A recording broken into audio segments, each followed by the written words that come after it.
Hi hello welcome back to my channel Sonu Juhi's kitchen. ఇవాల్టి వీడియోలో మట్కా కుల్ఫీ ఎలా తయారు చేసుకోవాలో ఈ వీడియోలో చూసేద్దాం. ముందుగా గిన్నెలో 1 లీటర్ పాలను తీసుకుందాం.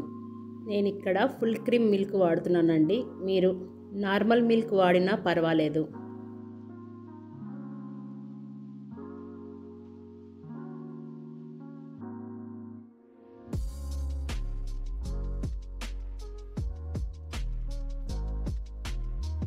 పాలు కాగేలోపు కాజు, బాదం, పిస్తా సన్నగా కట్ చేసుకోవాలి.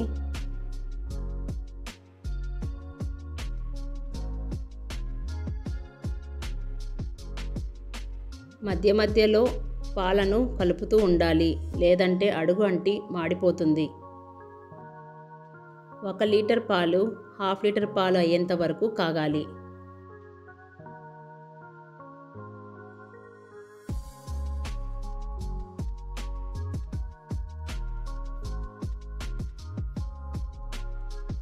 ఇలా కాగిన పాల నుండి 1/2 కప్పు పాలను ఒక గిన్నెలోకి తీసుకొని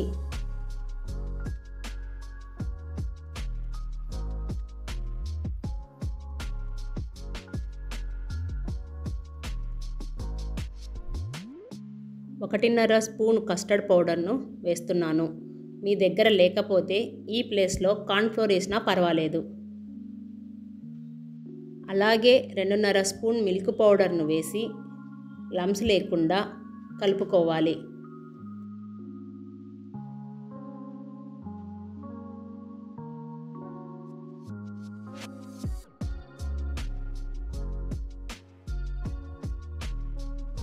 బాగా మరిగిన ఈ పాలల్లోకి మిక్స్ చేసుకున్న కస్టర్డ్ పౌడర్, మిల్క్ పౌడర్ వేసి లమ్స్ లేకుండా బాగా కలుపుకోవాలి.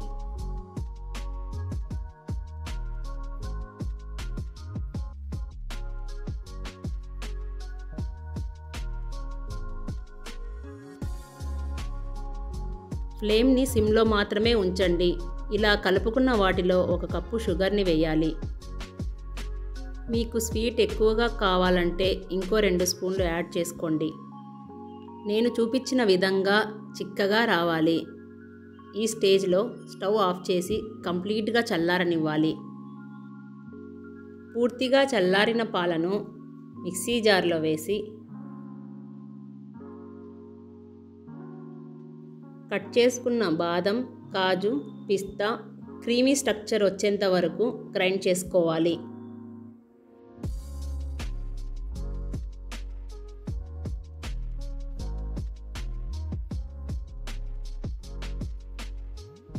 ఈ విధంగా గ్రైండ్ చేసుకుంటే ఐస్ క్రీమ్ టేస్ట్ చాలా బాగుంటుంది. ఇప్పుడు మనం మట్కాలోకి వేసుకుందాం. క్లే కప్స్ లేకపోయినా చిన్న చిన్న స్టీల్ గ్లాసెస్లో వేసుకున్నా పర్వాలేదు.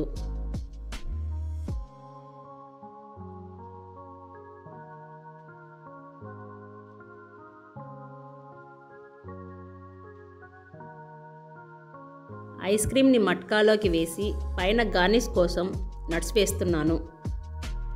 చివరగా సిల్వర్ ఫాయిల్తో క్లోజ్ చేసుకోవాలి. ఈ ప్లేస్లో బటర్ పేపర్ ఉన్నా పర్వాలేదు.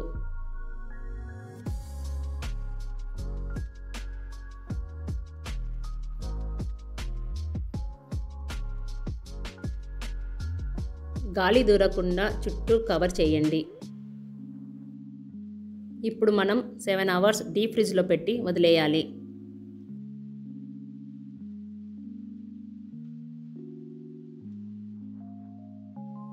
సెవెన్ అవర్స్ తర్వాత ఐస్ క్రీమ్ రెడీ అయిపోయింది. చూడండి, చాలా బాగా రెడీ అయింది.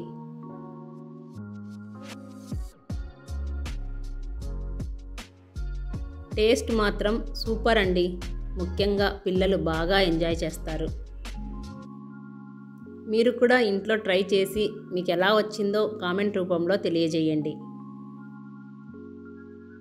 అంతే ఫ్రెండ్స్, ఇవాల్టి వీడియో మీకు నచ్చినట్లయితే please like, share, subscribe to my channel Sonu Juhi's kitchen.